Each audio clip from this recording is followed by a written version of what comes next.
It's interesting that the whole approach that God took with Adam and Eve then was, where are you?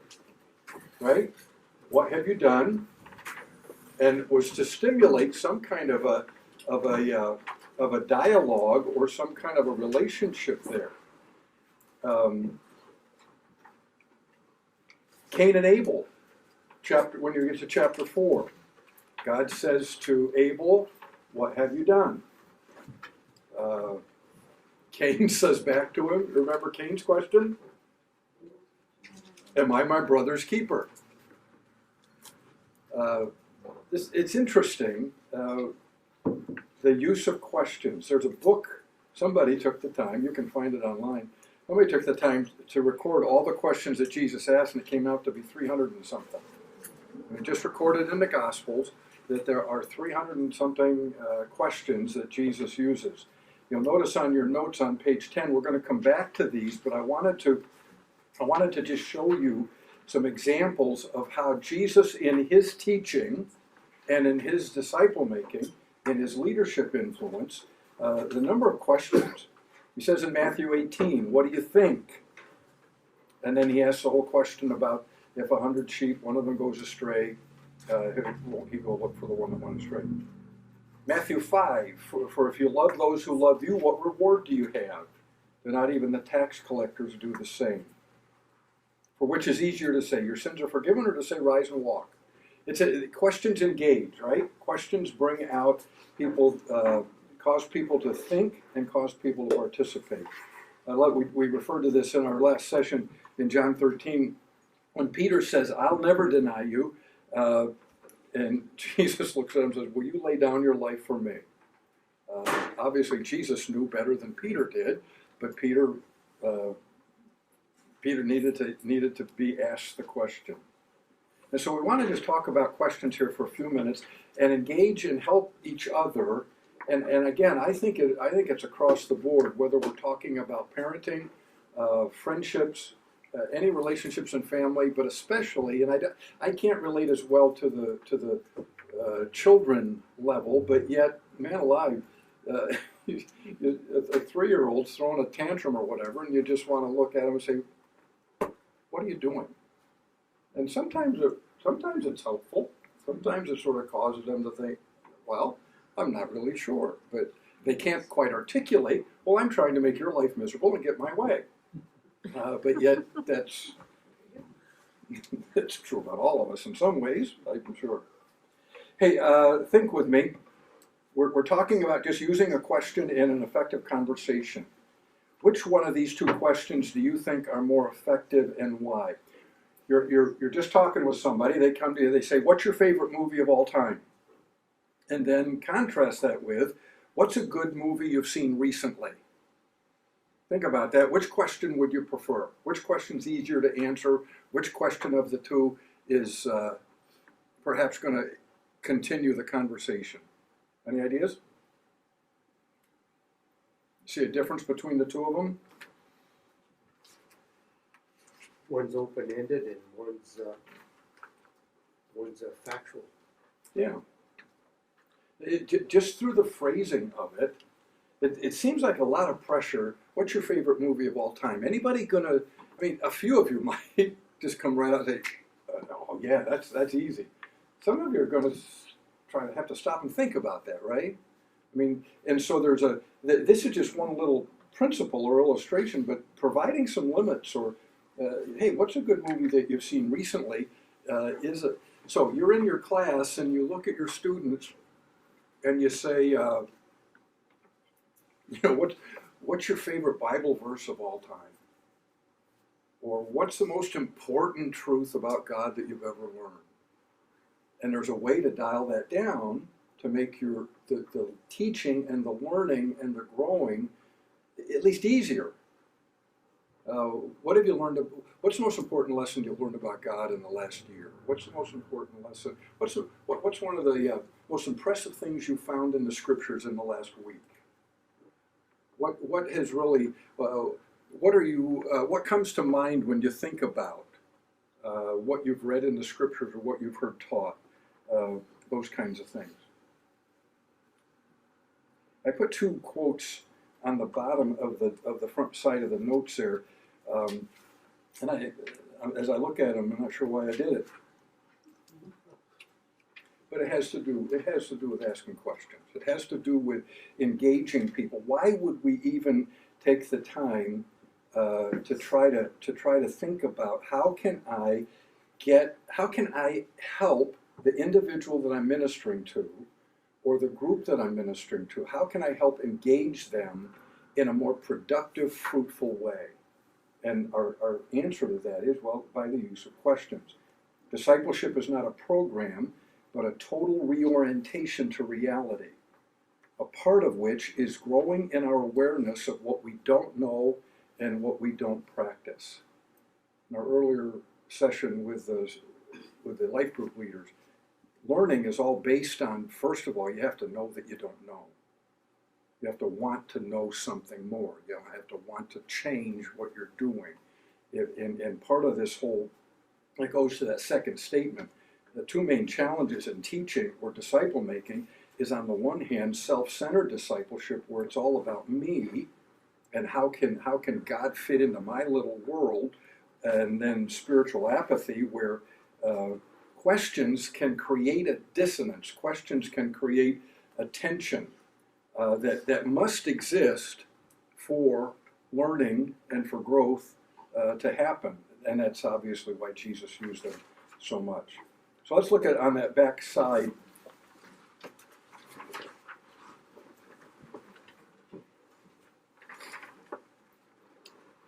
And I apologize, I didn't have time to put a PowerPoint together. So I just listed everything on the notes. If you look down through those bullet lists, roles that good questions play. Let me just read through them, and then you give me your feedback. What ones do you think are the most crucial or the most helpful? Questions play the role of a catalyst to cause thinking and interaction. Questions can be a guide to keep the discussion on track. That's where you'd ask questions like, hey, I heard what you said, but did you mean this? Or did you think about this? And you sort of manipulate in a positive way. Manipulate can be a negative word, I'm sure, but guide, direct. Questions play the role of clarifying to understand and apply. Typically, when you're in a class or a small group, and someone makes a statement, and you look around and you see the body language of like that, or people start looking out the window, or they cross their arms, then it's probably a good time to come along with a question of, I don't think you meant to say this, did you? Or did you? Or some people could understand what you said as being this. Questions can play the role of affirming value. And that's where you would use a clarifying question of, wow, so-and-so just made a statement that was incredibly important. It happened in a group I was leading on Tuesday. We're talking, the topic we're talking about with, there's some notes on your tables if you want to look at what we do. But it was A New World's Coming is the topic. And we're talking about, hey, a new world's coming, but there's going to be judgment, and then there's going to be renewal, and that was the whole point. In other words, when you're teaching a lesson or leading a group or something, you should be able to. At least I was trained as a preacher that if somebody put a gun to my head at 2:00 in the morning on Sunday morning, I ought to be able to say what the sermon's about in about 8 words. And I couldn't always do that, but that was a lofty goal. And so when you have someone who gets close to that, you're teaching, you're leading, this is the point, and over here a mechanic from the Nissan store says, hey, but you got to remember, chaplain, it's not just all about judgment, there's renewal too. And I just stopped and I looked at him and said, what do you mean by that? Now, what do you mean by that? I had a decision to make. I was either going to ignore the comment because I'm important enough, I'm going to make the point. Right? I mean, you just did my job, and we're not going to let that happen. Because he hit it. And so I said, man, that's a great point. You just got to my bottom line. Help us understand why you just said that. and out it came. And there's that affirmation kind of question that helps give everybody a sense of worth, value, and then questions can also help listeners own their own conclusions. I like to ask kind of questions where somebody will make a point, and I'll push back at them with a, are you sure? In other words, hey, A plus B equals C, all right? But what if you add one more letter to that? What happens? And it makes them think, and they come back with a new level of application, a new level of understanding, and coming to their own conclusion. All right, types of questions to use. Types of questions include, and these are just some. What do you think of roles? Any thoughts or observations or questions on that? What are some of your favorite questions? What are your go-to questions as parents, leaders, teachers? Anything come to mind? Why? What's that? Why? Yeah. Why? All right. Yes. What else?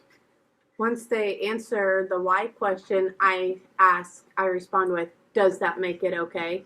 There you go. Yeah. Just building up. Yeah. Yeah. You keep digging. What else?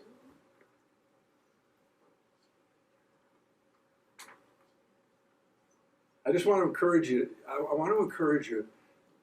One growth step for you would be to come up with at least one or two or three favorite questions. I tell you, they'll get you out of a jam. Especially when that person or that kid asks that question that is just absolutely unanswerable. Huge way of deflecting, giving you time to think. Ask a good question. And make it more than, what do you think about those Cubs? You know, although sometimes if that's the only thing you can come up with, use it. But there are these things that we fall back on as Jesus did. I'm just trying to help. We'll look at the way Jesus used questions in just a minute. Like when you have a kid that asks a hard question. So this is one thing in veterinary medicine I've had to do as a teacher, because you can't remember every medicine and everything. It's just saying, you know, that's a really good question. Let's go look it up together. Yeah. You know, so like you don't necessarily answer the question. Good. But then you bring them back to, well, let's look at what resources we have. You can do the same thing with the Bible. That's an excellent question. What does Jesus say? Or what does the Bible say? Yep.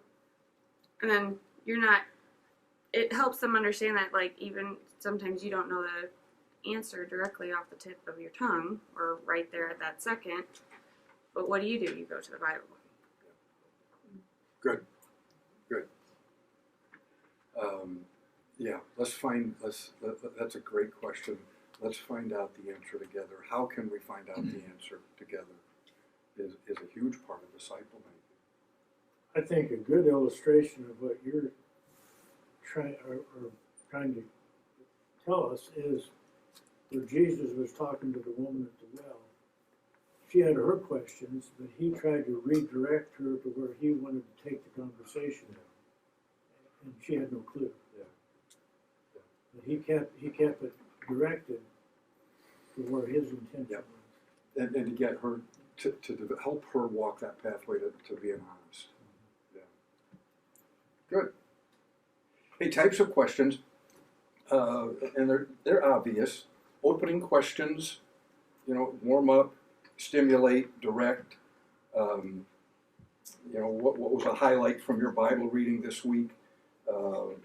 The stimulate questions are more thoughtful, but again, they may be one-word answers, but you're trying to stay away from the one-word answer stuff. How important is this to you? Opening warm-ups, and guys, if you're teaching, especially young people or adults, or you're in life group settings, there was a time people asked me, how did you get to the point where you could lead groups and ask the questions that you do? Well, it began where before every small group or life group or adult class I would ever teach, I would have it written at the top 2 or 3 questions. I just write them out.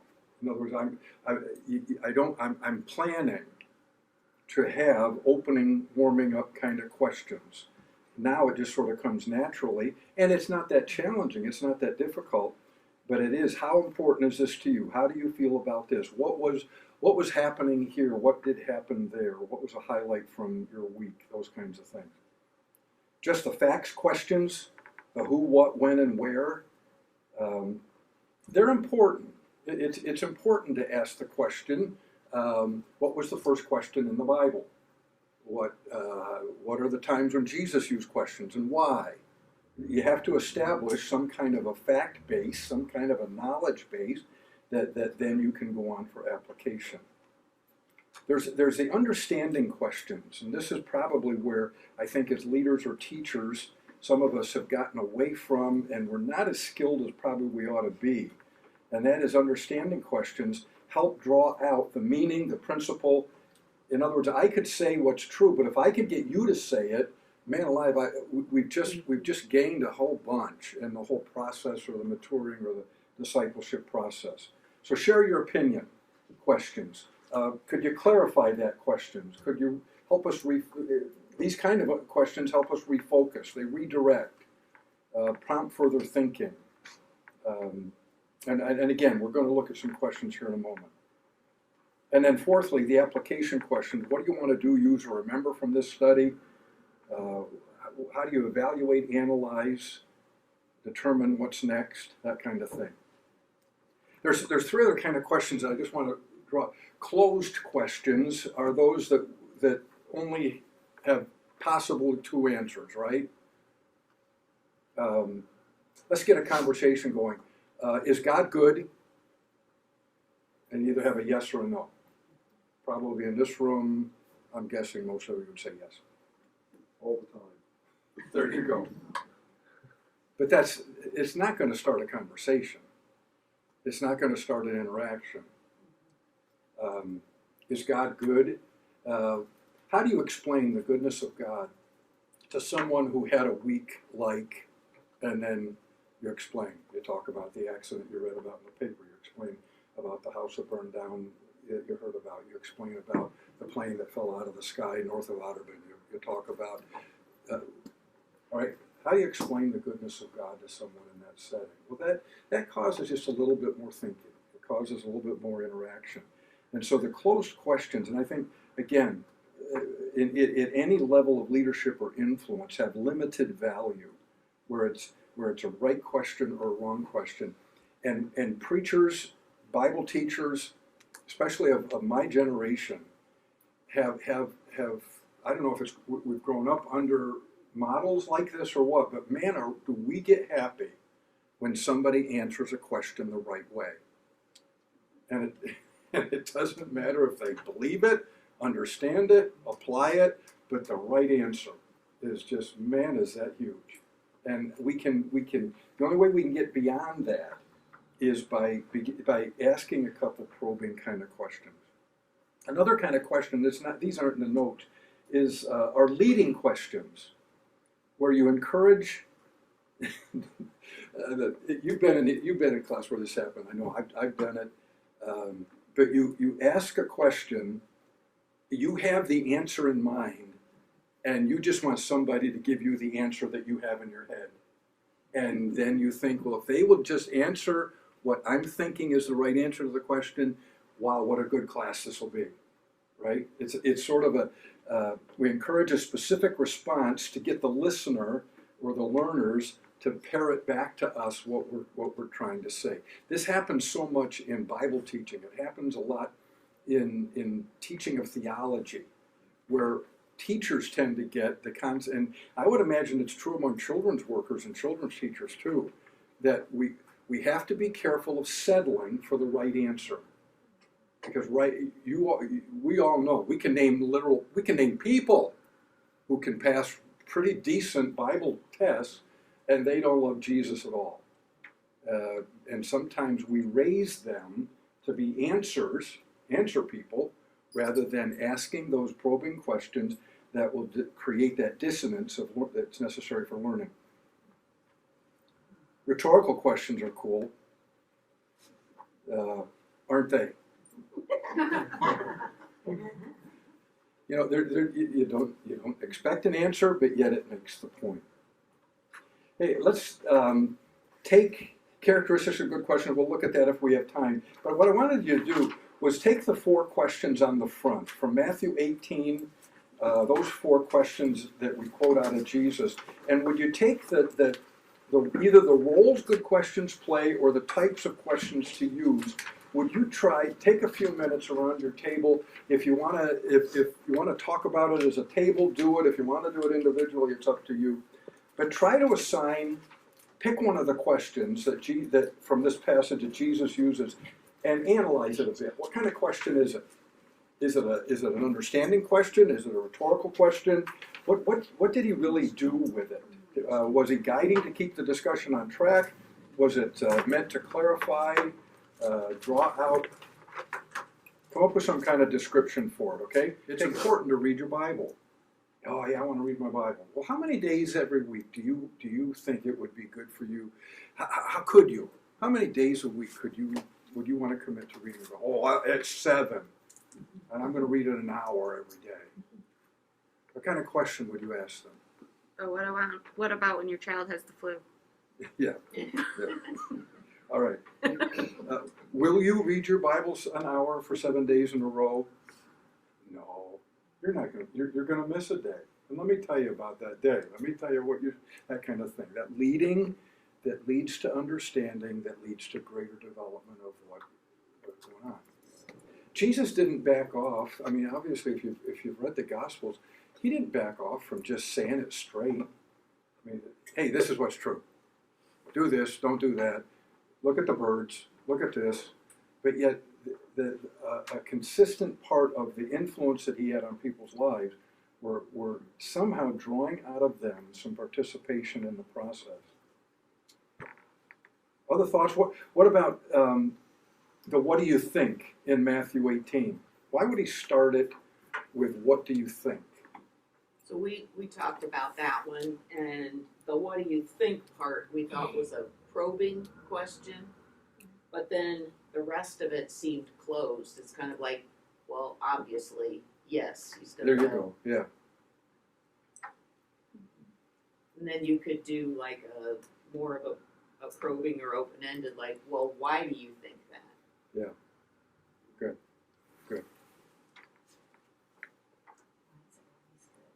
Hey, I just want to expose you to it, cause us to think about how we can take this thing of asking good questions and just follow Jesus' example. I think another thing I would encourage you to do in your teaching is look for questions that are already there. All right, don't pass over. For example, and this is I'm on page 11 again, but it's really not. This is something in addition to there. I mean, characteristics: concise, conversational, stretching versus predictable, considerate. Be careful of asking questions, putting people on the spot like Matt just did with Laura. A few tips: don't be intimidated by silence, but yet. I don't know, there comes a point where you can only take so much, right? I mean, you ask a question and then it just goes dead. And I don't know, I'm stubborn enough to go maybe 7 seconds, but longer than that it seems like, sometimes, and it gets to the next point, sometimes the silence is there because it was just a flat out bad question. It was worded poorly, and that's me. I mean, one of my things that I'm still trying to overcome is asking multiple questions in one. Just stay with a simple. Best answer for a bad question is to withdraw it and prepare your questions as well as answers. Let me give an illustration. If you have your Bibles, look at Exodus chapter 15 with me.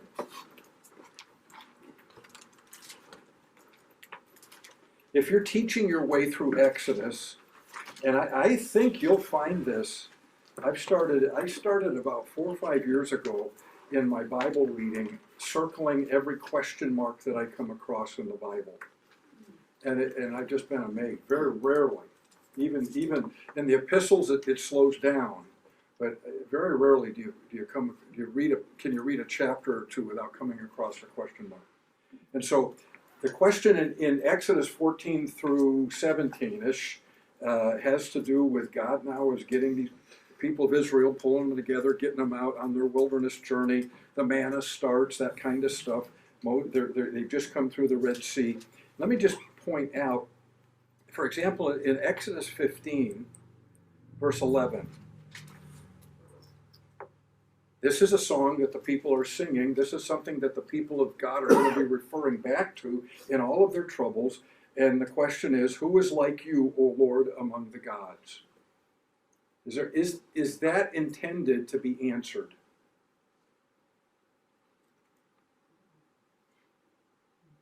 I think so. So, who is it a rhetorical question? Who is like you? Who is like you, majestic in holiness, awesome in glorious deeds, doing wonders? Well, think about that.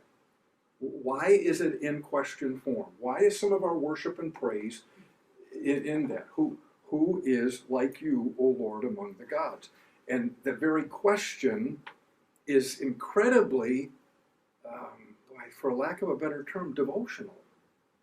In that it causes us to think, and it raises our ability to express or give feedback to God in a worshipful way.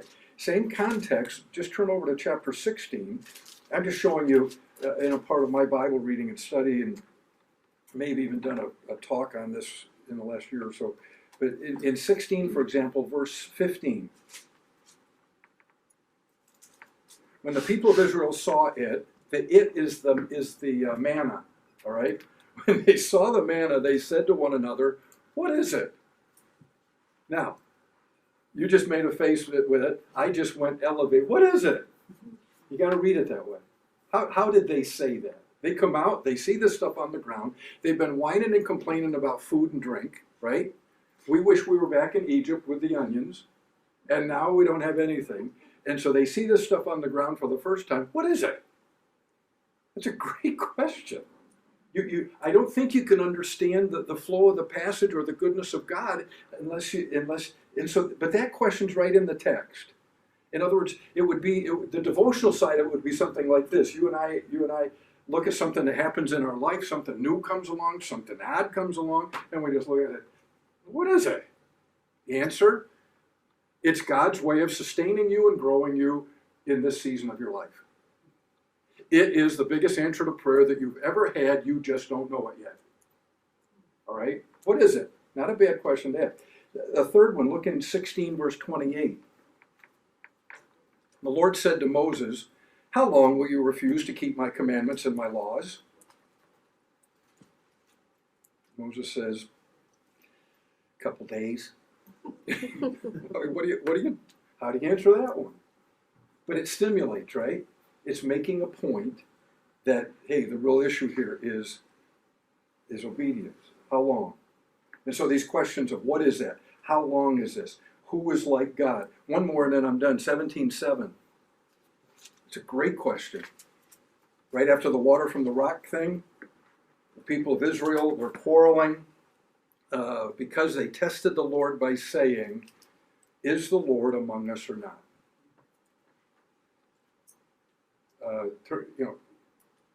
Somebody just shares incredible pain. Somebody just shared their story. How do you ask this question in the midst of a group of people who are really struggling with their faith at this time?